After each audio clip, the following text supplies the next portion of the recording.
स्मारक पाहिजे म्हणून दिघे साहेबाच्या स्मारकासाठी आलो होतो आम्ही. कोणी जबरदस्ती केलेली आहे का? कुणी नाही जबरदस्ती केलेली. या डिपार्टमेंटच्या सगळ्या लोकांना सांगा की आमच्यावर कोणी जबरदस्ती केलेली नाही. आमच्यावर कुणी जबरदस्ती केलेली नाही.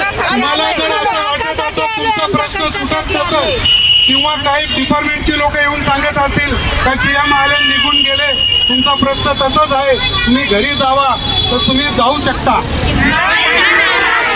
तुम्हाला जायचं आहे तर जाऊ शकता असं साहेबांचं मत आहे. साहेबांना चक्कर यायला लागले म्हणून साहेब पडलेले थोडेसे. तुम्हाला काय वाटतंय? तुम्हाला जर जायची इच्छा असेल तर जाऊ शकता. तुमच्यावरती कुठली